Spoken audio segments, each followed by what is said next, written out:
ఏంటి ఈ మధ్య అసలు ఇంటర్వ్యూస్ అంటేనే భయపడుతున్నావు అంట, పరిగెడుతున్నావు అంట, ఏం నడుస్తుంది? అడిగేరా పాటతో మొదలెడతాం. యా తప్పకుండా. అద్దాల మేడలున్నాయే, మేడల్లా మంచి సీరలున్నాయే, కొనిపిస్తా నాతో బొంబాయి రాయే, రాను రాను బొంబాయికి రాను, రాను బొంబాయికి రాను. అందరూ పెట్టుకొని మస్తు ఎంజాయ్ చేస్తున్నారు. ఎలా అనిపిస్తున్నారు? పల్లెటూరు నుంచి అమెరికాలో ఉన్న వాళ్ళు కూడా నా పాటకి డాన్స్ చేస్తున్నందుకు నా లైఫ్ లో ఇది బెస్ట్ అచీవ్మెంట్ అనిపిస్తుంది. అసలు ఫోక్ ఇండస్ట్రీలోకి రావాలని ఎలా అనిపించింది? చిన్నప్పటి నుంచి డ్రీమ్ అన్న, అంటే మనం ఎందుకు చేయకూడదు అట్లా అని చెప్పేసి ఫోక్ ఇండస్ట్రీకి అలా అడుగుతా అంతే. సో అసలు ఊహించుకున్నావా ఇలా ఇంత దూరం వస్తానని చెప్పేసి? అలా అసలు ఎక్స్పెక్ట్ చేయలేదు నిజంగా. లిరిసిస్ట్ అనేది ఎక్కడి నుంచి వచ్చింది అసలు? ఒక స్కూల్ ఫంక్షన్ లో ఆయనకి చాలా మంది, చిరంజీవి సార్ కూడా తెలుసు, ఆయన మాట చెప్పిండు, ఆట రాయడం చాలా ఈజీ అన్నాడు. లిరిక్స్ రాయడం నేర్చుకున్నా. అదే ఏం చదువుకున్నావు? నేను చదివింది అయితే ఇంటర్ అన్న, కానీ మనుషులు చదివిన. మనుషులు చదివి మా జీవితం చదివేసినట్టు చెప్పినావు తెలుసా? ఈ డి అనేది ఎట్లా వచ్చింది అసలు? చిట్టి మాస్టర్ సజెస్ట్ చేశాడు నన్ను. గణేష్ మాస్టర్ ఒక మాట చెప్పారు, ఇది నీది కాకపోవచ్చు, ఫ్యూచర్ లో నీకు ఎక్కడో ఉంది, చాలా పెద్దదే ఉంది అన్నాడు. మరి జడ్జెస్ వాళ్ళందరూ సపోర్ట్ ఎలా ఉంది? చాలా బాగుండే. అసలు పక్కకి తీసుకొచ్చి రాము అద్దరు కొట్టేస్తున్నాం. ఎవరన్నారు? శేఖర్ మాస్టర్. మరి నువ్వు చేసిన సాంగ్స్ కి కొరియోగ్రఫీ చేసింది ఎవరు? ఇప్పుడు బొంబాయికి రాని సాంగ్ వచ్చేసి శేఖర్ మాస్టర్. జాతర అది. అవునా? రియల్ గా సెట్ గారు. ఏం చదువుతుంది అమ్మాయి? ఇప్పుడు inter second year. Inter second year? ఇప్పుడు ఎగ్జామ్స్ రాస్తున్నా అమ్మాయి. Oh my God. టోటల్ గా ఎంత ఖర్చు అయింది ఈ సాంగ్ కి? 3,55,000. ఎన్ని డేస్ చేశారు? ఇది 2 days. వచ్చింది ఎంత?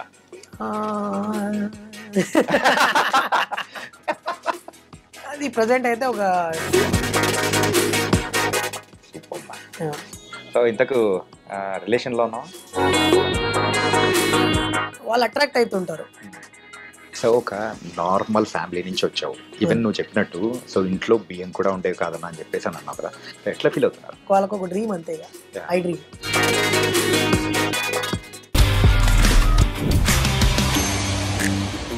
ఎవరన్నా ఒక అమ్మాయిని బొంబాయికి పోదాం రా అంటే రాను, నేను బొంబాయికి రాను అంటూ కూడా మొత్తం ఇప్పుడైతే కంప్లీట్ ఒక ఫోక్ సాంగ్ ఇండస్ట్రీలోనే హయ్యెస్ట్ వ్యూస్తో కూడా మరి ముందుకెళ్తున్న సాంగ్ ఇది. మరి ఆ సాంగ్లో యాక్ట్ చేసిన, యాక్టింగే కాదు మరి పాడిన అండ్ లిరిక్స్ రాసిన రామ్ రాథోడ్ ఇప్పుడు మనతో పడుతున్నాడు. మరి అయితే లేట్ చేయకుండా ఆ పాట పాడిచ్చేసుకుందాం, వీలైతే ఆట కూడా ఆడిచ్చేద్దాం. హాయ్ రామ్, ఎలా ఉన్నావు? బాగున్నాను, మీరు బాగున్నారా? చాలా బాగున్నా. ఏంటి ఈ మధ్య అసలు ఇంటర్వ్యూస్ అంటేనే భయపడుతున్నావు అంట, పరిగెడుతున్నావు అంట, ఏం నడుస్తుంది? అడిగేరా లేదు, యాక్చువల్లీ బిజీ అయిపోయావు ఫుల్గా? ఈ వర్క్స్ ఉన్నాయి అన్న, ఇక సాంగ్ బాగా ఫేమ్ అయింది కదా, కొంచెం వర్క్స్ అయితే బాగా నడుస్తుంది ప్రజెంట్. ఏ ముహూర్తాన ఆ పాట మొదలెట్టారో కానీ సో మొత్తానికైతే అందరూ దగ్గరికి, అంటే చిన్న పిల్లల దగ్గర నుంచి పెద్దవాళ్ళ వరకు అందరూ బాగా ఎంజాయ్ చేస్తున్నారు. రాను బొంబాయికి రాను అంటూ కూడా. ఏంటంటే నా వాయిస్ సరిగ్గా ఉండదు కాబట్టి ఆ పాట పాడలేదు, పాడదాం అనిపించినా కానీ. ఓకే, తగు పాటతో మొదలెడతావా? యా తప్పకుండా. అద్దాల మేడలున్నాయే, మేడల్లా మంచి సీరలున్నాయే, సీరంచు రైకలున్నాయే, కొనిపిత్తా నాతో బొంబాయి రాయే, రాను రాను రాను బొంబాయికి రాను, రాను బొంబాయికి రాను, రాను బొంబాయికి రాను, రాను బొంబాయికి రాను. సూపర్. రామ్ రాథోడ్, అసలు ఈ సాంగ్ ఇంత సూపర్ సక్సెస్ అయింది. అండ్ ఎక్కడైనా కానీ పల్లెటూర్లలో ఆటోల వాళ్ళ దగ్గర నుంచి మరి ట్రాక్టర్లో మరి వెళ్తున్న కూలన్న వాళ్ళ దగ్గర నుంచి అందరూ పెట్టుకొని మస్తు ఎంజాయ్ చేస్తున్నారు. ఎలా అనిపిస్తుంది అసలు ఇంత సక్సెస్ అవడం? చాలా హ్యాపీగా ఉందన్న. అంటే నేను రీల్స్ చూస్తున్నా, ఆ రీల్స్లలో దాదాపు మన ఇండియాలో ఉన్న పల్లెటూరు నుంచి అమెరికాలో ఉన్న వాళ్ళు కూడా నా పాటకి డాన్స్ చేస్తున్నందుకు నిజంగా నాకైతే చాలా హ్యాపీగా ఉంది అండ్ ప్రౌడ్గా కూడా అనిపిస్తుంది. ఎందుకంటే మన తెలుగు పాట ప్రపంచ స్థాయిలో నిజంగా ఒక ఉర్రూతలూపిస్తుంది. అసలు నిజంగా నాకైతే చాలా హ్యాపీగా ఉంది. నా లైఫ్లో ఇది బెస్ట్ అచీవ్మెంట్ అనిపిస్తుంది. ఓకే. కానీ ఈ సాంగ్ మరి షూట్ చేస్తున్నప్పుడు కానీ సో ఇంత సక్సెస్ అవుతుందని కూడా ఎవ్వరు ఊహించరు. కానీ అంతకు మించిన సక్సెస్ అనేది కూడా వచ్చింది. అండ్ కామెంట్స్ కూడా మీకు బాగానే వచ్చింది. So one of the best comment ఏంటి? బెస్ట్ కామెంట్స్ అంటే ఆల్మోస్ట్ వాళ్ళు కామెంట్ పెడుతున్నారంటే వాళ్ళు ఏదో ఆలోచించి వాళ్ళు మనసులో ఏదో రన్ అయ్యి వాళ్ళు ఏదో ఫీల్ అయ్యి కామెంట్ ఖచ్చితంగా బాగుంది అని పెట్టే కామెంట్ కూడా మంచి కాంప్లిమెంటే. అంటే ప్రతి ఒక్క కాంప్లిమెంట్ నాకు చాలా హ్యాపీ అనిపించింది. ఆ కాంప్లిమెంట్స్ చాలా బూస్ట్ ఇచ్చింది. అసలు ప్రతి ఒక్క కాంప్లిమెంట్ నాకు హ్యాపీ అనిపించింది. ఒక్కొక్కరైతే I'm from Assam, I'm from Odisha, I'm from Kerala, I'm from Sri Lanka, I'm from Dubai. ఓ అసలు వరల్డ్ వైజ్గా అసలు కామెంట్స్ వస్తుంటే చాలా చాలా హ్యాపీ అనిపిస్తుంది. సరే ఈసారి అమ్మాయితో బొంబాయికి కాకపోతే ఈసారి దుబాయ్ అని పెట్టి వస్తుంది అన్నమాట. ఓకే వస్తుందేమో. ఓకే, సాంగ్ అయితే సూపర్ ఉందప్ప. దీనికంటే ముందు ఒకసారి అబ్జర్వ్ చేసుకుంటే ఓ చిన్న రాములమ్మ అని చెప్పేసి ఆ సాంగ్ కూడా సూపర్ సక్సెస్ అయింది. అంటే అది కూడా మిలియన్ వ్యూస్ అనేది కూడా కొడుతూ ఉంది. అసలు ఫోక్ ఇండస్ట్రీలోకి రావాలని ఎలా అనిపించింది? అంటే నాకు చిన్నప్పటి నుంచి డ్రీమ్ అన్న, అంటే నేను ఒక ఆర్టిస్ట్ అవ్వాలి, మంచి డాన్సర్ అవ్వాలి, లేదా అంటే నేను అవ్వాలి అని అనుకున్నా. బట్ నా డెస్టినీ ఎటు వెళ్తుందో నాకే తెలియదు. కట్ చేస్తే ఏదన్నా షోలో చేయడము లేదా డీలో చేయడము, డీలో చేయాలని చిన్న డ్రీమ్ ఉండే. డాన్స్ సంగతులు అయితే అది సంథింగ్ డిఫరెంట్. కాకపోతే ప్రోగ్రామ్స్లో పార్టిసిపేట్ చేయడము, ఒక డాన్సర్గా ఉండడం వేరు. కానీ ఫోక్ ఇండస్ట్రీలోకి వచ్చి ఇందులోనే ఎక్కువగా సక్సెస్ అనేది కూడా నువ్వు చూస్తూ ఉంటే ఎలా అనిపిస్తుంది? అదే అదే అదే అయితే అలా అనుకున్నా. కొన్ని సందర్భాల్లో ఏమైందంటే ఈ ఫీల్డ్లో అంటే లైక్ మూవీ ఫీల్డ్లో ఈ ఇండస్ట్రీలోకి రావాలంటే ఖచ్చితంగా ఏదన్నా ఒక బ్యాక్గ్రౌండ్ ఉండాలి, లేదా ఏదన్నా ఒకటి ఖచ్చితంగా ఉండాల్సిందే. అప్పుడే మనల్ని గుర్తిస్తారు. లేదు అంటే సెకండ్ ఆప్షన్ ఏంటంటే చాలామంది సోషల్ మీడియా ద్వారా బాగా ఫేమ్ అయ్యారు. సో నాకు చాలామంది ఇన్స్పైర్ అయ్యారు నిజంగా.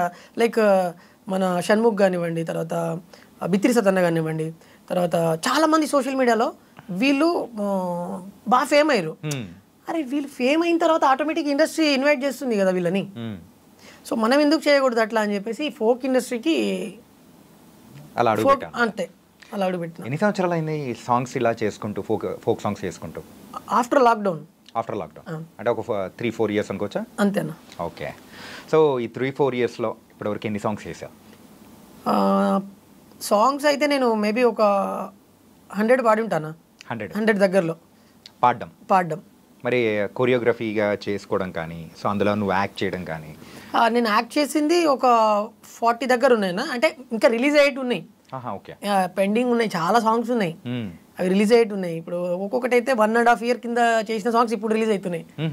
సో ఇది మంచి సక్సెస్ వచ్చినందుక ఏంటి అది అంటే నాకు తెలీదు. బట్ ఇప్పుడు ప్రజెంట్ అది నడుస్తుంది. ఓకే. అండ్ సో ఇప్పుడైతే కంప్లీట్గా సో యువర్ డెస్టినీ అనేది డిఫరెంట్గా ఉంది. ఓకే. సో అసలు ఊహించుకున్నావా ఇలా ఇంత దూరం వస్తానని చెప్పేసి? అలా అంటే అన్న అసలు ఎక్స్పెక్ట్ చేయలేదు నిజంగా. మనం 100% మన ఎఫర్ట్ పెడతాం. ఇప్పుడు ఏదన్నా ఒక బిజినెస్ అవ్వండి, బిజినెస్ కానీ ఇంకేదన్నా ఏ ఫీల్డ్లోనైనా మనం 100% ఎఫర్ట్ పెడతాం. మన ఫలితం అయితే ఆశించకూడదు. సో నేను అలాగే ఉన్నా. నా చిన్న రాములమ్మ విషయంలో కానివ్వండి, తర్వాత ఈ సాంగ్స్ అన్నిట్లో నేను అన్ని సాంగ్స్ 100% ఎఫర్ట్ పెట్టా. రిజల్ట్ ఆలోచించలేదు ఎప్పుడు. బట్ ఆ రిజల్ట్ అనేది ఆటోమేటిక్గా నాకు అచీవ్ అవుతుంది. కానీ అది మామూలు అచీవ్మెంట్ కాదు. కానీ యాజ్ ఎ సింగర్గా అండ్ ఒక డాన్సర్గా కానీ ఇవన్నీ చేస్తున్నావు, కానీ లిరిసిస్ట్ అనేది ఎక్కడి నుంచి వచ్చింది అసలు? అది ఏంటంటే అది ఉండాలి, ఏంటంటే మినిమమ్ ఆ నాలెడ్జ్ కానీ అది కంప్లీట్ డిఫరెంట్ ఉండాలి. సో అది ఎట్లా వచ్చిందా అనిపించింది? గాడ్స్ గిఫ్ట్ అంతేనా? అదొకటి. తర్వాత చిన్నప్పుడు ఒక స్కూల్ ఫంక్షన్లో వివేకానంద స్కూల్ అని మా భూత్పూర్ విలేజ్లో, అది మెయిన్గా ఒకప్పుడు నా చిన్నతనంలో నేను నాకు 7-8 years ఉన్నప్పుడు, అంటే ఇప్పుడు కూడా ఉంది, బట్ ఆ స్కూల్కి నరసింహ సార్ అని ఉంటాడు, ఆయన విలేకరే. ఆయనకి చాలామంది చిరంజీవి సార్ కూడా తెలుసు. సో ఈయన పెద్ద పెద్ద వాళ్ళని ఇన్వైట్ చేస్తుండే గెస్ట్లుగా. ఓకే. సో నేను వెళ్ళినప్పుడు గోరింటి వెంకన్న సార్ వచ్చాడు ఓకే. అక్కడికి. వచ్చినప్పుడు సంతా మా ఊరి సంత అని సాంగ్ పాడిండు. నేను ఎక్కడో క్రౌడ్లో ఎక్కడో మూలలో ఉన్నా, ఆ పాటలు పాడుతున్నాడు. ఆయన ఎంటర్టైన్ చేస్తుంటే ఇంతమంది జనాలు అట్లా కూర్చొని చూస్తున్నారు, చప్పట్లు కొడుతున్నారు, ఇంత ఎంటర్టైన్ అవుతున్నారు. ఆయన అరే అమ్మ అసలు మనం ఎందుకు చేయకూడదు ఇట్లా, మనం ఎందుకు కాకూడదు, ఆ స్టేజ్కి మనం ఎందుకు వెళ్ళకూడదు అని ఆ చిన్నప్పుడే కొంచెం అలా ఊహించుకుంటుండే అంత క్రౌడ్లో. అసలు భలే అనిపిస్తుండే అది. ఆయన మాట చెప్పిండు, పాట రాయడం చాలా ఈజీ అన్నాడు. అట్లెట్లా, ఓకే, ఎలా అసలు ఎలా సాధ్యమవుతుంది అని చెప్పేసి ఆలోచించిన. ఎలా అన్నాడు అంటే, ఇప్పుడు తమలపాకు కట్ట, కొత్తిమీర కట్ట, బుట్ట, ఈ ప్రాసలు మనకి ఎండ్ ఆఫ్ ది లైన్, ఆ లైన్కి ఎండ్లో ఆ ప్రాస అనేది క్లియర్గా కలిసేటట్టు మనం ఏదైనా వర్డ్స్ క్రియేట్ చేసుకోవాలి. ఒక పదాన్ని అంటే లైక్ ఒక సిచ్యువేషన్ని చూసి ఆ సిచ్యువేషన్ క్రియేట్ చేసుకున్నప్పుడు ఆ పాటలో ఆ పదాలు ఇవన్నీ వర్ణించేటప్పుడు ఆ ప్రాస మర్చిపోకుండా కరెక్ట్గా కుదిరేటట్టు పాటని రాయాలి.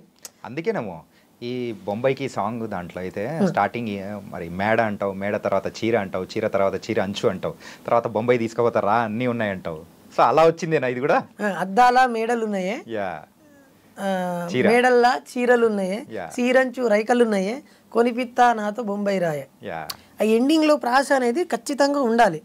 ఆ ప్రాస ఉంటేనే పాట అదొక కవిత్వం. ఇక ఆ కవిత్వం ఆ టైప్ ఆఫ్ లిరిక్స్ అనమాట. సో నేను అది మైండ్లో పెట్టుకొని చాలా ట్రై చేశా. లాక్డౌన్లో కూర్చొని ఏం పని చేస్తాం ఇంట్లో, మనం ఏం నేర్చుకోవాలి, ఖాళీగా ఉండి ఏం చేస్తాం ఇంట్లో, బయటికి వెళ్ళలేము, లాక్ చేసేసి ఇంట్లో పడేసారు అందరినీ. ఏం చేయాలి, ఏం నేర్చుకోవాలి అని చెప్పి ఆ 3 months లిరిక్స్ రాయడం నేర్చుకున్నా.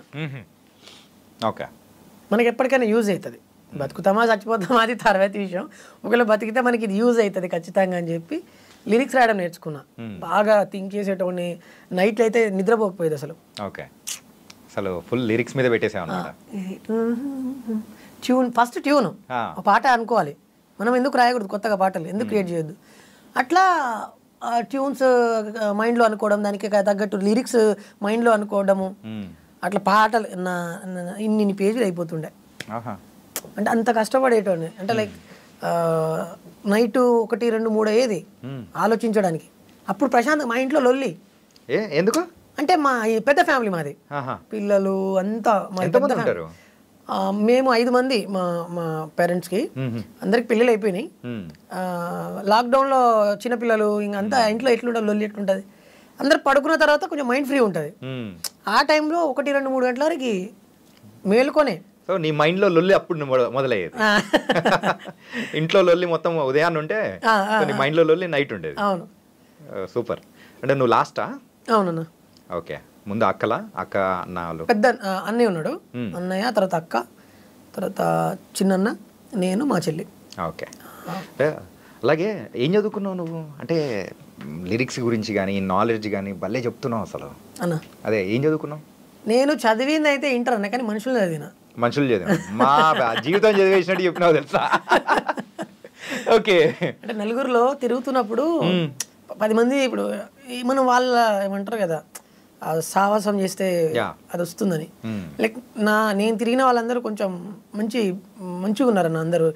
లైక్ అందులో జంగిరెడ్డి అన్న కావచ్చు, జయప్రకాష్ అన్న కావచ్చు, శివనాగులు అన్న కావచ్చు, మా పాలమూరులో వీళ్ళంతా మంచి ఫోక్లో ఒక ట్రెండ్ సెటర్స్ వీళ్ళంతా. ఓకే, సో వీళ్ళతో పాటు నేను ఈ ప్రోగ్రామ్స్ చేశాను, ధూమ్ధామ్ ప్రోగ్రాములు, తెలంగాణ ప్రోగ్రాములు, అవన్నీ చేశాను నేను. వెనక నేను కోరస్ కూడా పాడుతుండే అప్పుడప్పుడు. డాన్సర్లు అంటే లైక్ కోరస్లో ఎవరైనా రాకపోతే రావు పాడరా అని చెప్పేసి నాకు ఇచ్చేస్తుండే మైక్లో. సో అలా ప్రాక్టీస్ అంతా అక్కడ గడిచింది కాబట్టి ఇక్కడ మాత్రం ధూమ్ధామ్గా అన్ని సాంగ్స్ వేస్తున్నావు. ఇది ఇంకొక విషయం మర్చిపోయాను. చెప్పు. ఈ ఫీల్డ్లోకి నేను ఇంత బాగా సక్సెస్ అవుతున్నా అంటే ఇంకో సావాసం ఏంటంటే మా గురువు గారు పోలోజు సత్యం సార్ అని చెప్పి, ఆయన ఫోక్లో MA/MPhil చేశాడు. ఆయన మన రాజు కనకల సార్ వీళ్ళంతా ఒకటే బ్యాచ్ తెలుగు యూనివర్సిటీలో. సో ఆ సార్ నాకు లైక్ దాన్ని ఏమంటారు, నిచ్చెన అంటారు కదా, సరే నా లైఫ్కి ఎవరో ఒక గురువు ఉంటే మనం ఇంకా ఫాస్ట్గా వెళ్ళగలుగుతాం అనేది అనికి ఇదే అనమాట నిదర్శనం. సూపర్. అలాగే ఈ సాంగ్స్ రాయడము పాడడము ఓకే, మరి డాన్సర్గా ఎక్కడి నుంచి మొదలైంది? అదే నేను స్కూల్లో డాన్స్ చేస్తుండే. చిన్నప్పటి నుంచి నేను ఇంట్లో మా మా డాడీ టేప్ రికార్డ్ ఉండేది, క్యాసెట్ది. అది మేము పూనా బొంబాయి వెళ్ళినప్పుడు మా డాడీ తీసుకొని ఇంట్లో పెడుతుండే. అది సెటర్ టీవీ ఉంటుండే, ఓల్డ్ బ్లాక్ అండ్ వైట్లో. తర్వాత ఇదో విసిడి ఉంటుండే, ఇవన్నీ ఉంటుండే మా ఇంట్లో. మా ఇంట్లో ఓపెన్గా చెప్పాలంటే బియ్యం లేకపోతుండే, కానీ ఇవి ఉంటుండే. ఓకే, మనం చాలా పూరు. అంటే మా డాడీకి బాగా ఇష్టం ఈ పాటలు వినడం, హిందీ పాటలు వినడము. మా ఫ్యామిలీలో అందరం వింటాం, పాటలు వింటాము, మేము బాగా ఎంజాయ్ చేస్తాం అనమాట. సో అట్లా డాడీ తీసుకొచ్చి ఇంట్లో పెట్టిండు అది. నాకు అదేంటో మరి మ్యూజిక్ వినిపిస్తే ఆటోమేటిక్గా నేను ఎగురుతుండే. ఎప్పుడు స్కూల్కి డుమాలు కొట్టి మరి ఎగురుతుండే ఇంట్లో. అట్లా నాకు డ్యాన్స్లో బాగా ఇంట్రెస్ట్ వచ్చింది. పెళ్ళిళ్ళలో చేయడము, మా విలేజ్లో నాకు వరుసగా మామ అవుతాడు. ఆ మామ పెళ్ళిళ్ళలో నాకు 6th క్లాస్, నేను ఆ టైంలో 6th క్లాస్. అసలు నీ లైఫ్లో ఆ 6th 7th క్లాస్ అనేది చాలా క్రూషియల్ అనుకుంటా. ఏంటంటే ఒక లిరిక్స్ రాయడానికి కానీ అండ్ దాంతోపాటు ఇలా డాన్సింగ్గా మరి నీ కెరియర్ మొదలెట్టడానికి కానీ మంచిగా ఉపయోగపడినట్టుంది. ఆ 6th క్లాస్లో నేను నేను వాళ్ళ ఇంట్లో కూడా వెళ్ళే పరిస్థితి కాదు. అయినా కూడా ఎక్కడో నేను బాక్స్ దగ్గర బయట పెడతాడు. పెళ్ళి రేపు ఉంది అనగా, అంతకంటే ముందు రోజు బాక్సులు బయట పెడతారు కదా ఊర్లో వినిపించడానికి. ఆ స్పీకర్ దగ్గర మేమందరము చిన్న పిల్లలు డాన్స్ చేస్తుండే.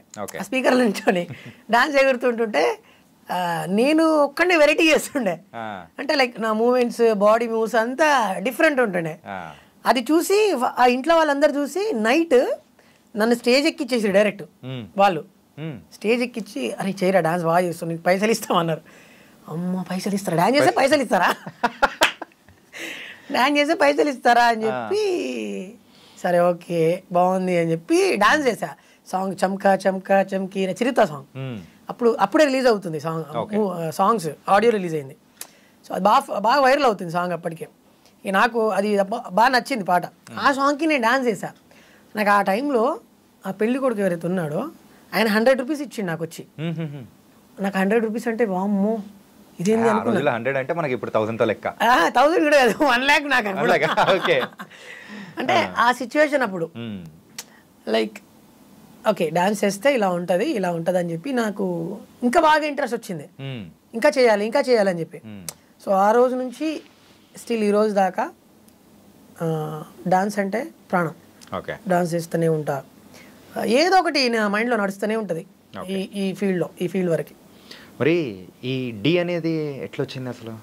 అది డి అంటే ఇప్పుడు లైక్ ఫోక్లో నేను కొంచెం సోమశిలి సాంగ్ తర్వాత బాగా కొంచెం ఫేమ్ వస్తుందని చెప్పి సెలబ్రిటీ సీజన్స్లలో మంచి డాన్సర్ కావాలి కొంచెం తెలిసి ఉన్న వ్యక్తి అయితే బాగుంటుంది అని చెప్పి వాళ్ళు, అందుకే కదా అంటే దాని పేరు కూడా సెలబ్రిటీ సీజన్ పెట్టారు. First one second one second season. Okay. So చిట్టి మాస్టర్ సజెస్ట్ చేశాడు నన్ను. రాము రాథోడ్ ఉన్నాడు నాతో చేసినోడే మనోడు. ఆ తర్వాత ఇప్పుడు మంచి ఫేమ్లో ఉన్నాడు. సో మనోడే తీసుకుందాము అని చెప్పి చిట్టి మాస్టర్ మళ్ళీ టీంకి సజెస్ట్ చేస్తే వాళ్ళు నాకు కాల్ చేసి, రాము గారు మీరు మా డీకి కంటెస్టెంట్గా చేస్తారా, సెలబ్రిటీ సీజన్ 2 చేస్తున్నామని అంటే నిజమా అనిపించింది. అసలు అనుకోలేదు కదా, అస్సలు ఎక్స్పెక్ట్ చేయలే. కట్ చేస్తే వెళ్ళిన తర్వాత నా 100% ఎఫర్ట్ పెట్టా. అండ్ చాలా మందికి నిజంగా ఓపెన్గా ప్రతి ఒక్కరు కలిసిన వాళ్ళందరూ బ్రో నువ్వు విన్ కాలేదేమో కానీ మా దృష్టిలో నువ్వు విన్నర్ బ్రో అంటారు డైరెక్ట్. సో నిజంగా నాకు చాలా హ్యాపీ అనిపిస్తుంది అప్పుడు వాళ్ళు అంటున్నప్పుడు. అంటే చాలా మందికి నా పర్ఫార్మెన్స్ ప్రతి ఒక్క పర్ఫార్మెన్సెస్ నచ్చినాయి. అండ్ నేనంతా 3-4 గంటల వరకు నైట్ ప్రాక్టీస్ చేస్తున్నాడు. ఇది లాస్ట్ క్లైమాక్స్, సో ఆ సీజన్ క్లైమాక్స్. సో ఇద్దరు విన్నర్స్ని నిల్చోబెట్టి, సో నువ్వు ఇంకో పక్క జానులిరి, సో ఇద్దరిని నిల్చోబెట్టి ఆ టైంలో సో గెలవనా అని చెప్పేసి అప్పుడు నువ్వు గెలవలేకపోయావు. సో అప్పుడు దాన్ని ఎలా యాక్సెప్ట్ చేసుకుని మనం ముందుకెళ్ళావు చెప్పు. నేను లైక్ నాది గ్రాండ్ ఫినాలే లెవెల్ 1లోనే నేను ఎలిమినేట్ అయ్యా. వీళ్ళు లెవెల్ 2 ఎవరెవరంటే పండు మాస్టర్ వాళ్ళ టీము, ప్రేమ్ రంజిత్, జానులిరి. సో వీళ్ళిద్దరు లాస్ట్, మనోడు రన్నర్ అప్, మన జానులిరి విన్నర్. సో నేను థర్డ్ వన్ అనమాట. సో లెవెల్ 1లోనే నేను ఎలిమినేట్ అయ్యా. సో అప్పుడు దాన్ని యాక్సెప్ట్ చేసుకొని మరి ముందుకు వెళ్ళడానికి ఎలా అనిపించింది? సో అంటే గెలుపు ఓటమిలు అనేది నాకు నేను ఆల్రెడీ లైక్ చాలామందికి నేనే మోటివేట్ చేస్తుంటా. అదేదో నాకే జరిగినప్పుడు నేను ఎందుకు స్పాంటేనియస్గా తీసుకోవద్దు? అంటే వాళ్ళకి చెప్పడం అది వేరుంటుంది, కానీ మనకు అంటే మన వరకు వచ్చేటప్పటికి మనం కూడా అలాగే రియాక్ట్ అవుతాం కదా. సో దాన్ని రియాక్షన్ అనేది కూడా వేరుంటుంది. గణేష్ మాస్టర్ ఒక మాట చెప్పారు, రాము ఇక్కడ నీకు లేకపోవచ్చు, ఇది నీది కాకపోవచ్చు, ఫ్యూచర్లో నీకు ఎక్కడో ఉంది, చాలా పెద్దదే ఉంది అన్నాడు. సో ఆ మాటను నేను మైండ్లో పెట్టుకున్నా. మరి జడ్జెస్ వాళ్ళందరి సపోర్ట్ ఎలా ఉంది? చాలా బాగుండే అసలు. పర్సనల్గా ఆన్ స్క్రీన్ కాకుండా ఆఫ్ స్క్రీన్ కూడా పక్కకి తీసుకొచ్చి రాము అద్దరు కొట్టేస్తున్నావు. ఎవరన్నారు? శేఖర్ మాస్టర్. శేఖర్ మాస్టర్ అన్నాడా? ఓకే. అద్దరు కొట్టేస్తున్నావు, ఒక్కొక్క పర్ఫార్మెన్స్ చాలా బాగా చేస్తున్నావు, ఇలాగే కష్టపడు, విన్నయ్యే చాయిసెస్ ఉన్నాయి అన్నాడు. అంటే అట్లా చాలామంది అసలు జడ్జెస్ ఎవరు సజెస్ట్ చేయరు, ఎందుకంటే ఒక జడ్జిగా తన పని చేస్తుంటాడు. బట్ ఆయన పర్సనల్గా నాతో మాట్లాడాడు. సో నాకు చాలా హ్యాపీ అనిపించింది. అండ్ నేనైతే 100కి 100% అయితే అంటే ఇదే మ్యాటర్, నాకైతే 100% నేను విన్నర్. Yeah okay. సో నీ వరకు నువ్వు విన్నర్గానే అనుకున్నావు కాబట్టి సో ఇప్పుడైతే మంచిగా మరి ముందుకు అనేది కూడా వెళ్తా ఉన్నావు. మళ్ళీ ఇంకా వేరే అంటే ఇప్పుడు సెలబ్రిటీ సీజన్ 2 తర్వాత మరి వేరే ప్రోగ్రామ్స్ కానీ వేరే ఛానల్స్ నుంచి కానీ ఆఫర్స్ కానీ ఏం రాలేదా? వచ్చాయి. అంటే లైక్ ఒకరు మన ఈటీవీ నుంచి ఒకటి షో పెడతా ఉన్నారు, కానీ ఇక నాకు డీ చేసిన తర్వాత అక్కడ దానిపైన డీ చేయడం నా డ్రీమ్. సో అది ఫుల్ఫిల్ అయిపోయింది. ఇక నెక్స్ట్ ఏంటంటే ఇందులో ఇంకా మంచి పేరు తీసుకురావాలి, ఫోక్ ఇండస్ట్రీలో ఇంకా మంచిగా చేయాలనుకున్న రాను బొంబాయికి రాను సాంగ్ హిట్ పడ్డది, అది నెక్స్ట్ లెవెల్. ఇంకా దీని తర్వాత నెక్స్ట్ ఏంటంటే big screen. Yes. Okay. So నిన్ను నువ్వు పిలిపించుకోవడానికి సో మెయిన్గా ఒక సింగర్గానా, డాన్సర్గానా, లేకపోతే ఒక హీరోగానా? సో ఏది నువ్వు నీ అంతకు నువ్వు అంటే ఎవరైనా నిన్ను పిలవడము ఇలా పిలిస్తే నాకు ఫుల్ హ్యాపీ దిల్ ఖుషి అయిపోతుంది అనుకుంటే ఏది అనుకుంటాం? ఏదొచ్చినా హ్యాపీ. అట్లా కాదు, ఉంటుంది కదా ఒకటి, అరే నాకు 3 ప్రాణమే అన్న, నాకు 3 ఇష్టమే. డాన్స్ అంటే ఇష్టమే, సింగింగ్ అంటే ఇష్టమే, లిరిక్స్ అంటే కూడా ఇష్టమే. సో ఈ 3టిలో ఏదొక్కటి వచ్చినా నేను హ్యాపీగా రిసీవ్ చేసుకుంటా. ఓకే. కానీ ఎంత పాజిటివ్ ఏంటంటే ఎట్లా వచ్చిందప్ప? ఎక్కడి నుంచి స్టార్ట్ అయింది అసలు? అంటే చాలా చెప్పాను కదా, చాలా నేను మోటివేషన్స్ చూస్తుంటాను అన్నీ. నాకు మోటివేషన్స్ వీడియోస్ అంటే చాలా ఇష్టం. బాగా నా రీల్స్ ఇన్స్టాలో నేను అన్నీ అవే చూస్తుంటాను అనమాట. ఎందుకంటే మనం ఏది కూడా మనకి శాశ్వతం కాదు కదా. రాను బొంబాయికి రాను ఆ సాంగ్, ఆ ఫేమ్ అనేది కూడా శాశ్వతం కాదని కూడా నీకు కూడా అర్థమైపోయింటుంది కదా, కొన్ని రోజుల వరకు ఉంటుంది. అది అనుకోకుండా వచ్చింది కదా, అనుకోకుండా వచ్చింది. ఏదైనా కానీ ఒక ఫేమ్ అనేది వచ్చిందంటే అది శాశ్వతం కాదు, కొన్ని రోజుల వరకు మాత్రమే ఉంటుంది. మరి దీన్ని బేస్ చేసుకొని నెక్స్ట్ దేని అంటే ఏం చేద్దాం అనుకుంటున్నాం అన్న? అంటే లైక్ నేను ఫ్యూచర్లో మూవీస్లలో సాంగ్స్ పాడడానికి వచ్చినా యాక్సెప్టెడ్, వెళ్ళిపోతా, పాడతా. యాక్టింగ్ అయినా, ఆర్టిస్ట్గా చేయడానికైనా వెళ్ళిపోతా, సింగింగ్ అయినా వెళ్ళిపోతా, డాన్సర్గా అయినా వెళ్ళిపోతా. కొత్త స్టెప్స్ నేర్పిస్తూ ఒక కొరియోగ్రాఫర్గా వెళ్ళడానికి కూడా రెడీ? లేదండి, కొరియోగ్రాఫీ అంటే కష్టమే. ఎందుకు అలాగా? అంటే ఇప్పుడున్న జనరేషన్లో డాన్స్ అనేది ఒక ప్యాషన్గా చేయాలి, అండ్ చూసే వాళ్ళకి ఏదన్నా కొత్తగా అనిపించాలి. నేను ఆ స్టేజ్ ఇంకా రాలేదు, బట్ ఇప్పుడు కొత్తగా జనరేషన్లో చేస్తున్న డాన్స్ నేర్చుకొని చేయగలుగుతా. ఓకే. సో ఒక కొరియోగ్రాఫర్ నేర్పిస్తే యూ కెన్ డూ ఇట్ అన్నమాట. సరే, మరి నువ్వు చేసిన సాంగ్స్కి సో కొరియోగ్రఫీ చేసింది ఎవరు? ఇప్పుడు బొంబాయికి రాను సాంగ్కి వచ్చేసి Shekhar master, Shekhar virus master. Okay. And DOP వచ్చేసి మన హరీష్ పటేల్ అన్న, అండ్ సింగర్ వచ్చేసి ప్రభా గారు, అండ్ కళ్యాణ్ కీస్ అన్న మ్యూజిక్. ఇంకా ఆయన గురించి అయితే చెప్పక్కర్లేదు. ఆయన ఒక పాట ఆయనకు నేను హమ్ చేసి వినిపిస్తున్నానంటే ఓకే డన్, ఓకే రాము నువ్వు వెళ్ళిపో అంటాడు. చాలు నాకు వచ్చేసింది అంటాడా? ఓకే అంటాడు. నేను అసలు ఎక్స్పెక్ట్ చేయలే బొంబాయి సాంగ్, బద్దలు కొట్టేశాడు అసలు. ఇది కంప్లీట్గా సాంగ్ అంతా ప్రొడక్షన్ వైజ్ ఎవ్రీథింగ్ అంతా మీరే కదా? లేదండి, ప్రొడక్షన్ వచ్చేసి వల్లి ప్రొడ్యూసర్. ఎందుకంటే అది మీ ఛానల్లో ఉంది కదా, సో అందుకోసం నేను దట్స్ యువర్ అంటే మీ ప్రోడక్ట్ అని నేను అనుకున్నాను. ప్రోడక్ట్ అంటే ఇద్దరిది, నేను మా వల్లి గారు ప్రొడ్యూసర్. ఓకే. సో నా వర్క్ ఏంటంటే పాట రాయడం, పాడడం, యాక్ట్ చేయడం, ప్రమోషన్ చేయడం, ఇది నా వర్క్. ఓకే. మనీ ఇన్వెస్ట్మెంట్ మొత్తం మా వల్లి గారు. ఓకే. యా. కానీ చాలా వరకు ఫోక్ సాంగ్స్ అనేది కూడా మేము చూసాం. కానీ ఆ సాంగ్కి ఆ సాంగ్స్కి ఈ సాంగ్కి డిఫరెన్స్ ఏమనిపించింది తెలుసా? అంటే మీరు యూజ్ చేసిన ఆ సెట్ కానీ దాంతోపాటు చాలా డిఫరెంట్గా ఉన్నాయి. ఇంతకు ఫస్ట్ ఒక హాఫ్ సాంగ్ షాప్స్ మధ్యలో అన్నీ ఉంటుంది. అది ఏదైనా సెట్లో చేశారా లేకపోతే నిజంగా ఒక స్ట్రీట్ తీసుకొని చేశారా? అది దీనికి ఒక స్టోరీ ఉందన్న. ఏంటిది? ఫస్ట్ ఏమో ఓపెనింగ్ సీన్లలో అది వేములవాడలో అదంతా రీల్ పెట్టింది కూడా అక్కడే, సిరిసిల్ల వేములవాడ.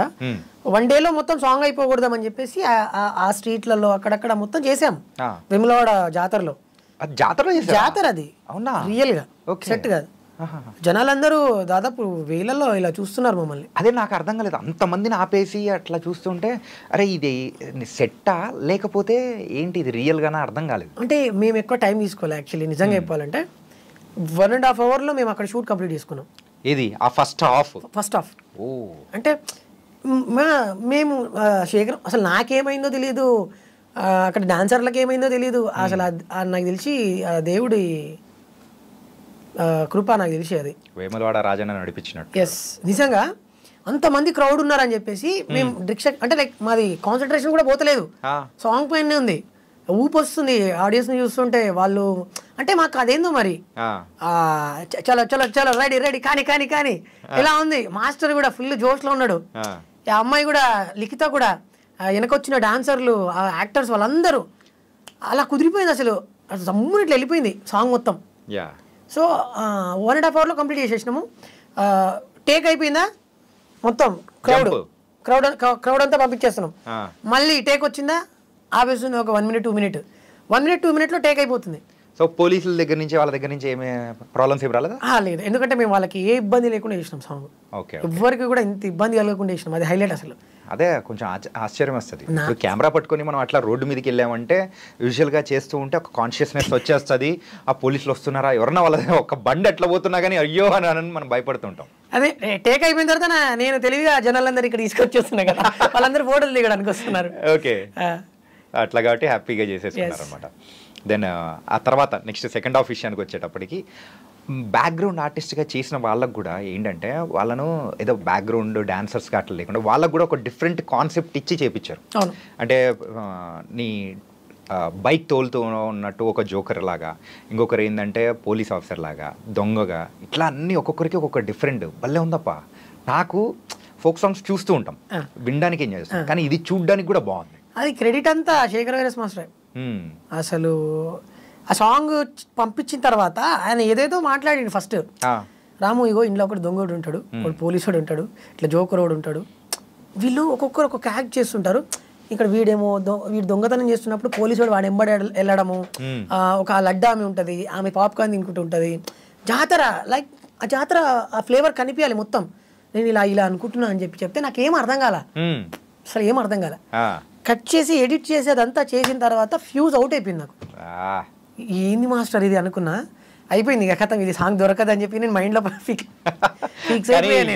ఇంకొకటి నాకు స్పెషల్ గా నచ్చింది ఏంటో చెప్పనా, అంటే కొంచెం చెబ్బిగా ఉన్న లేడీ, ఆ లేడీ పైకి ఎగిరి మళ్ళీ నువ్వు ఇట్లా దిగుతా చూసా, అదైతే సూపర్ గా నచ్చింది. కానీ పాపం చాలా కష్టపడ్డది పాపం, ఆమె నా బరువు మోయగలిగిందంటే అసలు గ్రేట్, అసలు హ్యాట్స్ ఆఫ్ ఆమె డెడికేషన్ కి. నువ్వు పిట్ట కొంచెం కూతగానం ఉన్నట్టున్నావు తెలుసా, చూడ్డానికి ఇట్లే ఉన్నావు కానీ అసలు అల్లాడిచ్చేసినావు మొత్తం అన్న. అదే ఇంకో స్టోరీ ఏంటంటే అది 1 day మొత్తం చేసినామా. ఏది మొత్తం సాంగ్ సెకండ్ హాఫ్ మొత్తం ఎక్కడి నుంచి అంటే పల్లెటూరి పడుచు పిల్లవే ఆ చరణం నుంచి సాంగ్ మొత్తం లాగ్ అయిపోయింది. ఏంటి పొలాల మధ్యలో పెడతారు? అది కాదు పొలాల మధ్యలో పెడతారు. అది యాక్చువల్లీ అది కాదు. మేము ఎక్కడి నుంచి అంటే ఈ పల్లెటూరి పడుచు పిల్లవే అనే టేక్ నుంచి సంథింగ్ మధ్యలో నుంచి హాఫ్ మొత్తం ఒకరోజు చేసాం. తర్వాత మళ్ళీ రీషూట్ జరిగింది. రీషూట్? ఎస్. ఎందుకు అలాగా? అంటే స్టార్టింగ్ సాంగ్ చూస్తేనేమో ఆడియో వైజ్గా అదిరిపోయింది పాట, వీడియో పరంగా లాగ్ అయిపోయింది ఎండింగ్లో. చూడడానికి బాగుంది, మినిమం 100 million ఖచ్చితంగా పాట అది కూడా. కానీ ఏదో హెల్తీ అవుతుంది, ఏదో మిస్ అవుతుంది అని చెప్పేసి కళ్యాణ్ అన్నకి చూపించాము అవుట్పుట్ ఫస్ట్ డేది. ఓకే. చూస్తే రాము పాటనేమో మనకి దొరికే పాట కాదు ఇది, ఆడియో ఎక్కడికో వెళ్ళిపోతుంది. అప్పటికి మిక్సింగ్ అవ్వలేదు, పాట నార్మల్గానే ఉంది. నాకు తెలుసు సాంగ్ ఫ్యూచరు, ఇది వద్దు రీషూట్ పెట్టుకోండి అన్నాడు. పోతే పోయింది అమౌంట్, నువ్వు దాని గురించి ఆలోచించకు, 100% సక్సెస్ అవుతుంది అన్నాడు. అన్న సరే నువ్వు చెప్పావు కదా ఖచ్చితంగా అని చెప్పేసి నేను వల్లి అన్న డిసైడ్ అయిపోయాం. మళ్ళీ శేఖర్ మాస్టర్ కాల్ చేసాం, ఆయనకు డేట్స్ లేవు ఫస్ట్. ఓకే. ఏదో బతిమలాడి చెప్తే ఆయన తర్వాత ఆయననే థ్యాంక్స్ చెప్పిండు. థ్యాంక్ యూ రాము, మళ్ళీ ఒక్కసారి రీషూట్ ప్లాన్ చేస్తున్నారు, సో నాకు చాలా హ్యాపీగా ఉంది నాకు టైం ఇచ్చినందుకు, ఇప్పుడు చూడండి అని అన్నాడు. ఇక సరే మాస్టర్ అని చెప్పేసి ఇట్లా ఉంటుంది సెటప్, ఇదంతా ఉంటుంది, మీ కాస్ట్యూమ్ ఇలా ఉంటుంది, అమ్మాయి మట్టిలో ఇలా దుంకుతున్నప్పుడు నువ్వు సైకిల్ పైన ఇలా వస్తుంటావు, ఇదంతా బెలూన్స్ కడతాము వాళ్ళకి. మీరు గమనిస్తే వాళ్ళ చబ్బి ఆమెకి తర్వాత ఇంకొక ఆమెకి జడకి బెలూన్స్ కడతారు, బెలూన్స్ ఉంటాయి. అంటే ఒక డిఫరెంట్ జానర్ అదంతా, ఒక different culture, like complete mass అనమాట. ఇక ఇది అవుట్పుట్ ఇదంతా అయిపోయిందా, కట్ చేసాం మళ్ళీ సామి ఎండింగ్లో సామి అది చూసే అదైతే ఫ్యూజ్ అవుట్ అయిపోయింది నాకు. ఎడిటింగ్లో ఏదో వేరే సాంగ్ కోసమో దేనికో వెళ్ళాము అక్కడికి, అది ఎడిటింగ్లో చూస్తే అమ్మ తోడు ఫ్యూజ్ అవుట్ అయిపోయింది. ఏంది అనిపించింది నాకు. దాన్ని స్టిల్ ఇప్పటి వరకు నేను ఒక 100 times చూసా, 100 times నేనే. అంటే నేను నిజంగా మనదే నా సాంగ్ అనిపించింది. ఏంది అసలు ఇలా వచ్చింది, ఏంది దొరకదు సాంగ్, ఎక్కడికి వెళ్ళిపోతుంది అనుకున్నా. So thank you so much. నిజంగా స్టిల్ డేకి 2.5 million అసలు నిజంగా అట్లా ఎక్కించినారప్పా. ఆ సౌండింగ్ ఉంటుంది కదా, బొంబాయికి రాను, ఆ సౌండింగే బాగా అందరికి కనెక్ట్ అయింది. అండ్ నార్త్ వాళ్ళు, తర్వాత వరల్డ్ వైజ్గా అమెరికాలో ఉన్న వాళ్ళు, వీళ్ళందరూ కూడా ఆ పాటకి రీల్స్ చేస్తుంటే నిజంగా నాకైతే అసలు చెప్పడానికి రా మాటలు లేవు. ఇన్ఫ్యాక్ట్ చెప్పాలంటే పంజాబీ సాంగ్స్, సో అది వరల్డ్ వైడ్ ఎట్లా వింటూ ఉంటారో, మన తెలుగు ఫోక్ సాంగ్స్ అనేది కూడా వరల్డ్ వైడ్ బాగా వింటుంటారు. సో ఆ రికార్డ్ అనేది కూడా రీసెంట్ టైమ్స్లో మంచిగా వింటున్నాడు. అందులో మీది కూడా ఒకటి అవ్వడం చాలా హ్యాపీ అండి. థ్యాంక్ యూ అన్న. అండ్ లిఖిత గురించి కూడా మనం మాట్లాడాలి. తప్పకుండా. ఏంటంటే మెయిన్గా సో అక్కడ హీరో హీరోయిన్ కాంబినేషన్ సెట్ అయితేనే సో అక్కడ చూడడానికి కూడా అద్దరిపోద్ది. ఆ కాంబినేషన్ అనేది కూడా భలే సెట్ అయింది అప్ప. ప్రీవియస్ సాంగ్స్లో మీరు చేసిన అమ్మాయిల వాళ్ళందరూ కూడా సూపర్గా ఉన్నా, కానీ ఈ అమ్మాయి మాత్రం తలుక్కు మెరిసినట్టు ఉంటుంది ఎక్స్ప్రెషన్స్ వైజ్ కానీ. అంటే తన గురించి కూడా ఏం చెప్తావు? ఆమె గాడ్స్ గిఫ్టెడ్ అమ్మాయి. అంటే ఇతర అంటే ఆర్టిస్ట్, డాన్సర్ కూడా కాదు, ఆర్టిస్ట్. ఇలా ఇప్పుడు ఆర్టిస్ట్కి అణువుల ఒక రిధం ఉంటుంది.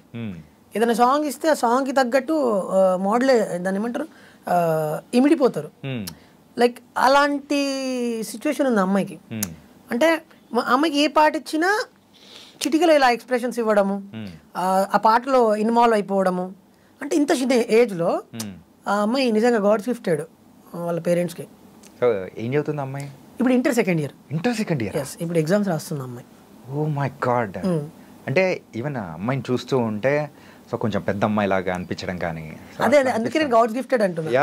ఇంత చిన్న ఏజ్ లో అమ్మాయి అన్ని అర్థం చేసుకొని ఎలా చేయాలి, ఎక్స్ప్రెషన్స్ ఎలా ఇవ్వాలి, చాలా మెచ్యూర్డ్ గా ఇచ్చింది తెలుసా.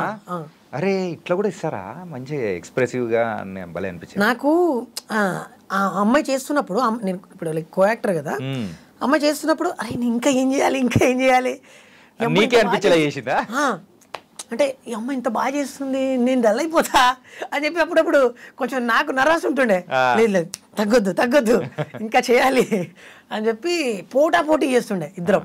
ప్రతి ఒక్క సాంగ్లో అసలు భలే అనిపించింది నాకు అమ్మాయి కో పార్ట్నర్గా ఉండడం. నిజంగా రీసెంట్గా ఒకటి నా చేయి పట్టుకో సాంగ్ వచ్చింది, అసలు అందులో అయితే ఆసమ్, అసలు ఫుల్ ఆసమ్. ఓకే. ఒక సినిమా పాట చూస్తే ఎలా ఫీల్ వస్తుందో అంతకంటే బాగుంది. అంటే నేను చేశానని పొగడట్లేదు, జెన్యున్లీ నేను నా ఓపెన్ హార్టెడ్గా చెప్తున్నాను, పాటకి ప్రాణం పెట్టింది అమ్మాయి. అంటే ఇలా సాంగ్స్ అన్నీ కూడా తీసుకుంటూ నీ గోల్ ఏదైతే ఉందో దాన్ని అచీవ్ చేయాలప్ప. కానీ చాలా బాగున్నావు, స్క్రీన్ ప్రెజెన్స్ వైజ్ కానీ ఎవ్రీథింగ్ ఇస్ సూపర్. అన్న థ్యాంక్ యూ అన్న, థ్యాంక్ యూ. అలాగే మెయిన్గా దీనికి సంబంధించిన క్రెడిట్ ఇవ్వాలంటే ఎవరికి ఇస్తావు? ద 1 ఎవరు ఈ సాంగ్కి సంబంధించి? బొంబాయి సాంగ్ యా 1% అని ఒకరంటే ఎవరికి చెప్తావు మెయిన్గా? ఇది కొంచెం ట్రిక్కీ క్వశ్చన్. ఒకరికి చెప్తే ఇంకొకరు అంటారు, సో ఎవరికి చెప్తావు చెప్పు. అన్న నేనైతే 1% అనేం లేదు, అందరం ఒకటే. ఎస్, ఎక్స్పెక్ట్ చేసిన ఆన్సర్ కాదు, సో దానిలోంచి వేరే డిఫరెంట్ ఆన్సర్ ఇస్తావు అనుకుంటున్నా. అంటే టెక్నీషియన్స్ అయితే అందరూ కష్టపడ్డారు. యా ఒక పాటకి ఇంత సక్సెస్ వచ్చిందంటే ప్రతి ఒక్క టెక్నీషియన్, ప్రతి ఒక్క డాన్సరు, మేకప్ ఆర్టిస్ట్తో కలిపితే ప్రతి ఒక్కరు వాళ్ళందరూ ఉంటేనే పాట సక్సెస్. యా స్క్రీన్లో మేము మాత్రమే కనిపిస్తాం కానీ అక్కడ వాళ్ళు లేని మేము లేము. అంటే మేమని కదా, ఎవరైనా ఎవ్రీబడి. టెక్నీషియన్స్ లేకపోతే అసలు నథింగ్. ఇది టోటల్గా ఎంత ఖర్చు అయింది ఈ సాంగ్కి? 3,55,000 టోటల్గా మొత్తం. ఎస్. ఎన్ని డేస్ చేశారు? ఇది 2 days, అంటే ఒకరోజు 1 day చేసేసాము. అది కొంచెం అవుట్పుట్ సరిగా లేదని చెప్పి మళ్ళీ రీషూట్ చేసాము. సో రీషూట్ దాంతో కలుపుకొని మొత్తం 3 lakhs. 355. అంటే విత్ మ్యూజిక్ ఆర్ఆర్ అన్ని లేదు, ఓన్లీ షూట్.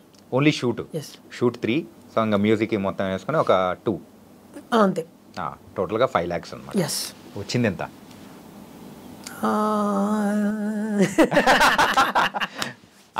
అంటే ఇప్పుడు ఇన్కమ్ ట్యాక్స్ ఏం రారలే కానీ ఇన్కమ్ ట్యాక్స్ అనేది వచ్చినా మనం చేసి తప్పు కాదు కదా, అది వాడు యూట్యూబ్ వాళ్ళు ఇచ్చేది. అది ప్రజెంట్ అయితే ఒక 20 వరకు ఎర్న్ అయింది. Super man. మొత్తానికైతే మంచి హిట్ కొట్టారు.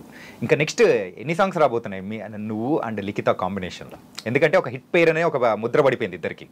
సో నెక్స్ట్ ఏం రాబోతున్నాయి మీ ఇద్దరు కాంబినేషన్లో? చాలా సాంగ్స్ ఉన్నాయి అన్న. ఇప్పుడు ఏమైందే పిల్ల అని నేను రాసిన సాంగే, నేను రాసి నేను పాడిందే. అది వేరే ఛానల్ వస్తుంది. యాక్చువల్లీ నేను చేద్దాం అనుకున్నా సాంగ్, కాకపోతే ఇది వేరే వాళ్ళకి ఇచ్చేయడం జరిగింది కొంచెం కొన్ని సిచ్యువేషన్స్లలో. సో అది కూడా రాబోతుంది, ఏమైందే పిల్ల సాంగ్. తర్వాత సైకిల్కి నువ్వే బొంగ సీను బావు అని చెప్పి ఇప్పుడు రీసెంట్గా ప్రోమో రిలీజ్ అయింది. అది కూడా అవసరం అదిరిపోయింది అసలు. అది కూడా రాబోతుంది. ఇంకా ఇంకొక 2-3 సాంగ్స్ ఉన్నాయి. ఇంకా నెక్స్ట్ ఫ్యూచర్లో ఒక 5-6 పాటలు ఉన్నాయి మళ్ళీ షూట్కి. సో ఇవే అంటే ఫోక్ సాంగ్సే కాకుండా ర్యాపింగ్ అట్లాంటివి కూడా చేస్తూ ఉంటావు నువ్వు? ర్యాప్ అసలు చేయను. అట్లేం లేదు. ఓకే. అంటే నీ బాడీ లాంగ్వేజ్ చూస్తూ ఉంటే ఒక ర్యాపర్కు ఉన్న స్టైల్ అనేది కూడా కనిపిస్తూ ఉంది అనమాట. సో అందుకోసం అడిగా. లేదన్న, నేను ర్యాప్ ఎప్పుడు ట్రై చేయలేదు. అంటే ర్యాప్కి మెయిన్గా బేస్ వాయిస్ కావాలి. నేనేమో టాప్లో పాడతా సాంగ్స్ అన్ని, అంటే హై పిచ్. ఎస్. బేస్లో నా వాయిస్ సెట్ అవ్వదు ఏదైనా పాడాలంటే. సో మ్యాక్స్ టాప్లో ఉన్న ఫోక్ సాంగ్స్, మూవీ సాంగ్స్ ఇవి బాగా ట్రై చేస్తా. సో మూవీ సాంగ్స్ అంటే గుర్తొచ్చింది, రీసెంట్గా సొమ్మసిలి సాంగ్ మజాకా మూవీలో వచ్చింది కదా, అందులో కూడా నేనే పాడేసా. అవునా? లాస్ట్. Okay okay. ఇది అన్ఎక్స్పెక్టెడ్ అప్ప. తనకైతే ఆ సాంగ్ భలే ఎంటర్టైన్ చేస్తుంది. అవును, చాలా చాలా హిట్ అయిపోయింది. మంచి హిట్ వచ్చింది. చాలా హ్యాపీ అనిపించింది అసలు. మన త్రినాథరావు సార్ తర్వాత మన ఎట్లా పట్టుకున్నారు నేను? ఫస్ట్ ఎవరు పట్టుకుంది? ఎవరు? ప్రసన్న గారా లేకపోతే ప్రసన్న గారేనా? మొన్ననే ఇంటర్వ్యూ చేసేటప్పుడు సాంగ్ గురించి చెప్పారనమాట. నాకు నువ్వని నాకు తెలియదు, ఇప్పుడు నాకు తెలుస్తుంది. సొమ్మసిల్లి సాంగ్ తమ్ముడు పాడాలి అని చెప్పేసి చెప్పారు. ఓకే సార్ వచ్చేస్తా, పాడేస్తా అని చెప్పి పాడేసా. సందీప్ కిషన్ సార్ ఉన్నాడు, నేను స్టన్ అయిపోయినా అసలు సార్ని చూసి. సందీప్ గారిని చూసా? నేను అనుకోలే, ఎక్స్పెక్ట్ చేయలే తను అక్కడ ఉన్నాడని. నేను వేరే స్టూడియో రికార్డింగ్ థియేటర్లో నేనున్నా, వీళ్ళేమో యువతలు ఉన్నారు ఇంజనీరింగ్ సౌండ్ ఇంజనీర్ దగ్గర. త్రినాథరావు సార్, తర్వాత ప్రసన్న కుమార్ సార్, సందీప్ సార్ ఏమో తర్వాత లాస్ట్కి ఎంట్రీ ఇచ్చారు. నేను లోపలికి ఇలా వెళ్ళా, క్యాజువల్గా ఇలా చూస్తే ఇలా ఉన్నాడు. అమ్మో సార్ ఏంటి మీరు వచ్చారా సార్ అని చెప్పి షాక్ అయ్యాను నేను. కానీ ఆయన రిసీవ్నెస్ కానివ్వండి, ఆయన సింప్లిసిటీ కానివ్వండి, ఆయన మాట్లాడిన విధానం కానివ్వండి, నాకు ఆయన ఒక కొన్ని కోట్లు ఇచ్చిన ఫీలింగ్ వచ్చింది. అంటే అంత వాల్యూ ఇచ్చారు ఆయన. సో నిజంగా ఫ్యాన్ అయిపోయాను నేను సందీప్ కిషన్ సార్. దిల్ ఖుష్ అయిపోయా అనమాట. అది పక్కకు పెడితే మళ్ళీ నా ఇన్స్టాకి ఆయన ఫాలో బ్యాక్ కొట్టాడు. నాకు బాగా అనిపించింది నిజంగా, కోల్డ్ ఆటాడు ఆయన. ఓకే. సో ఇంతకు రిలేషన్లో ఉన్నావా? లేదన్న ఇప్పుడు. ఎన్ని ప్రపోజల్స్ వచ్చాయి? వస్తుంటాయి అంటే లైక్ ప్రపోజల్స్ అంటే తెలియదు ఇంట్లో కదా. వాళ్ళు చూపించే ప్రపోజల్స్ గురించి కాదు నేను అనేది. అంటే నార్మల్గా అమ్మాయిలు చెప్పే ప్రపోజల్. అదే అదే అదేనా? నార్మల్గా అయితే వస్తుంటాయి, బట్ వాళ్ళకి తెలియదు కదా, ఇవి అట్రాక్షన్ ఫీల్డ్, వాళ్ళు అట్రాక్ట్ అవుతుంటారు. సో వస్తుంటాయి క్యాజువల్గా. ఏదైనా నీకు వచ్చిన ఒక డిఫరెంట్ గుర్తుండిపోయిన ప్రపోజల్ లైఫ్లో ఏది ఉంది, ఏంటది? డిఫరెంట్గా అంటే నువ్వు యాక్సెప్ట్ చేసావా లేదో అవన్నీ మనకు వద్దులే కానీ నార్మల్గా సో ఏదైనా ఒకటి డిఫరెంట్గా రేపు భలే ఉంది అంటే లవ్ యూ అనే పదం అని చెప్పేటప్పటికి ఆ రోజు ఆ అమ్మాయి నాకు అలా ప్రపోజ్ చేసింది కదా అని గుర్తొచ్చి. నీకు గర్ల్ ఫ్రెండ్ ఉన్నా పర్లేదని ఒక ప్రపోజల్ వచ్చింది. అదే హైలైట్. ఎప్పుడు వచ్చింది ఇది? ఒక 1 year బ్యాక్. నీకు గర్ల్ ఫ్రెండ్ ఉన్నా పర్లేదు, నేను నీకు సెకండ్ వైఫ్ లెక్కనే అయిపోతా అన్నట్టు. అమ్మ బాబాయ్ అమ్మో ఘోరం వస్తాయి అన్న, అసలు అసలు వేరే ఉంటుంది. ఓకే కానీ నేను చూసి చూడాలి వదిలేస్తా. ఓకే ఓకే వద్దు. నీ కోస్టార్తో నువ్వు ఎప్పుడైనా లవ్లో పడ్డావా? కోస్టార్తో లవ్లో అనేది అయితే ఏం లేదు. అంటే నువ్వు అరే ఈ అమ్మాయి భలే ఉంది కదా అని అనుకున్నావు, బట్ ప్రేమని చెప్పలేక ఆగిపోయిన సందర్భాలు కానీ? అట్లేం లేదన్న. నేను లైక్ ఎందుకంటే మనం ఇప్పుడు వాళ్ళతో లైక్ యాక్ట్ చేస్తున్నాం కదా, సో ఎలా ఉంటుందంటే మనకు అలాంటి ఫీలింగ్స్ అయితే రాదు. ఎందుకంటే ఇప్పుడు ఎవరైనా సరే ఎవరైనా ఆర్టిస్టులు ఉన్నారంటే ఆన్ స్క్రీన్ దాన్ని ఒక ఆర్ట్ లెక్కనే చూస్తారు. వాళ్ళ పని అది, వర్క్ అది. సో వర్క్ని వర్క్ లెక్కనే చూస్తాం, కానీ ఆఫ్ స్క్రీన్లో ఏదైనా నార్మల్గా ఫ్రెండ్లీగా మాట్లాడుకోవడము. సరే, మరి ఫ్రెండ్స్గా ఉన్న వాళ్ళు ఎవరైనా ఉన్నారా? చాలా మంది నాతో వర్క్ చేసిన వాళ్ళు ప్రతి ఒక్కరు నాకు ఫ్రెండ్స్. ఓకే. అంటే వాళ్ళు మళ్ళీ మళ్ళీ కోరుకుంటారు రాము రాథోడ్తో మళ్ళీ చేయాలి, రాము రాథోడ్తో ఇలా సరదాగా ఉంటుంది. సో అలా మేము ఇప్పుడు లైక్ శేఖర్ మాస్టర్ కానివ్వండి, డిఓపి మా హరీష్ అన్న కానివ్వండి, ఇప్పుడు మేము దాదాపు కలిసి ఒక 10-15 సాంగ్స్ ఏమో చేసాం. ఓకే. మా షూట్స్ ఎలా ఉంటుందంటే నేను అంటే లైక్ వేరే వాళ్ళకి మాకు డిఫరెన్స్, మేము ఇలా సరదాగా ఇలా ఇలా వెళ్ళిపోతుంది పాటలు. ఓకే. అదేదో ఆడుతూ పాడుతూ కంప్లీట్ చేసినట్టు అలా ఉంటుంది మాది. అంటే స్టార్ట్ అయ్యిందా షూట్, ప్రాక్టీస్ నుంచి షూట్ అయిపోయే వరకు ఏదో ఒకటి మాట్లాడుతూనే ఉంటాం. మాట్లాడితే బ్రేక్ ఉన్నప్పుడు జోక్స్ చేసుకుంటా, కామెడీ ఫన్నీగా చాలా ఎంజాయ్మెంట్గా హ్యాపీగా అలా సాగిపోతూ ఉంటుంది మాది. కొన్ని దగ్గరనేమో కొంచెం నేను మాట్లాడకుండా ఉండడము, లేదా వాళ్ళు మాతో కొన్ని అలా ఉంటాయి, కొన్ని బోరింగ్ అనిపించడము. కానీ మేము ఉన్నప్పుడైతే అంటే లైక్ నేను హరీష్ అన్న శేఖర్ మాస్టర్ మేమంతా ఉన్నప్పుడైతే మాతో కో యాక్టర్స్ ఉంటారు కదా, లైక్ ఇప్పుడు లిఖిత కానివ్వండి, ఇంకా వేరే వాళ్ళు ఉన్నా కూడా వాళ్ళు చాలా హ్యాపీగా ఎంటర్టైన్ అవుతారు. అండ్ చేస్తే ఇంకొక పాట చేయాలి మీతో అనే ఫీలింగ్లో ఉంటారు వాళ్ళు. చుట్టూ ఎన్విరాన్మెంట్ మీరు అలా క్రియేట్ చేస్తారు కాబట్టి ఎవరైనా కానీ ఫుల్ ఎంజాయ్ చేస్తారు. ఓకే. సో ఒక నార్మల్ ఫ్యామిలీ నుంచి వచ్చావు, ఈవెన్ నువ్వు చెప్పినట్టు సో ఇంట్లో బియ్యం కూడా ఉండేవి కాదన్నా అని చెప్పేసి అని అన్నావు కదా, మరి అట్లాంటి ఫ్యామిలీ నుంచి వచ్చావు అంటే ప్రజెంట్ ఇప్పుడు నువ్వు సంపాదిస్తున్న సంపాదన చూసి తల్లిదండ్రులు కానీ మీ అన్న అక్క చెల్లెలు వాళ్ళు కానీ సో ఎట్లా ఫీల్ అవుతున్నారు? అంటే వాళ్ళు ఆల్వేస్ ప్రౌడ్గా ఫీల్ అవుతుంటారు. అండ్ ప్రజెంట్ అయితే వాళ్ళు ఇంకా అంతే, వాళ్ళకు ఒక డ్రీమ్ అంతే, ఇక ఐ డ్రీమ్. అటు తిప్పి మా దగ్గరికి వేసావు, ఒక డ్రీమ్ అది. ఓకే. డ్రీమ్ ఫుల్ఫిల్ అవుతుంది అనమాట. ఓ ఇల్లు అలాంటివి ఏమన్నా కట్టించుకున్నారా? ప్రజెంట్ అది వర్క్ నడుస్తుందన్న. నడుస్తుందా? ఓకే.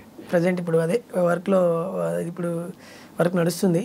ఇంటర్వ్యూ అయిపోతే వెళ్ళాలి ఇప్పుడు ఇంటికి. మళ్ళీ ఇంటికి వెళ్ళేసి ఆ పనులు చూసుకోవాలి, ఎన్ని సిమెంట్ బస్తాలు వచ్చాయి, ఇసుకొచ్చిందా రాలేదా అనా. నిజంగా నైస్ అప్ప. ఎక్కడ స్టార్ట్ చేసావు అండ్ ఇప్పుడు ఎలా వెళ్తున్నావు అనేది కూడా ఒక చాలా ఇన్స్పైరింగ్ స్టోరీ, చాలా సూపర్గా ఉంది. సింపుల్ అన్న, మనిషి అనుకుంటే ఏదైనా సాధించవచ్చు. రైట్. ఒకటి డెడికేషన్ అనేది చాలా ఇంపార్టెంట్. ఏ ఫీల్డ్లో అయినా సరే మనం చేసే పనిలో డెడికేషన్ ఉంటే ఖచ్చితంగా అది మనల్ని ఎప్పటికైనా సరే సక్సెస్ చేస్తుంది పక్కా. కానీ ఇప్పుడు నాకు కొంచెం ఈ టైం లేక కొంచెం నేను నా టైం సెట్ చేసుకోలేకపోతున్నా, కానీ ఖచ్చితంగా డెడికేషన్ ఉంటే ఖచ్చితంగా మనిషి ఎక్కడికైనా వెళ్ళిపోతాడు. సరే, ఈసారి నా కోరిక మేరకు సో రాను బొంబాయికి రాను అని చెప్పేసి అనేది కదా, దుబాయ్ పెట్టేసి ఇంకో సాంగ్ వచ్చేసి ఓకేనా, అప్పుడు నేనే గుర్తు రావాలి నీకు. అప్పుడు దుబాయ్ వాళ్ళు పిలుస్తారు నన్ను, దుబాయ్ వాళ్ళు పిలుస్తారు, దుబాయ్ షేక్ పిలుస్తుంది మిమ్మల్ని అని అంటది. నైస్ అప్ప. Really all the very best. Thank you. ఇంకా బోల్డ్ అని మంచి సాంగ్స్ రావాలి, ఇంకా క్రోర్స్ వ్యూస్ అనేది కూడా కొట్టాలి. Thank you so much. All the best Ram Rathod. Thank you అన్న. Thank you.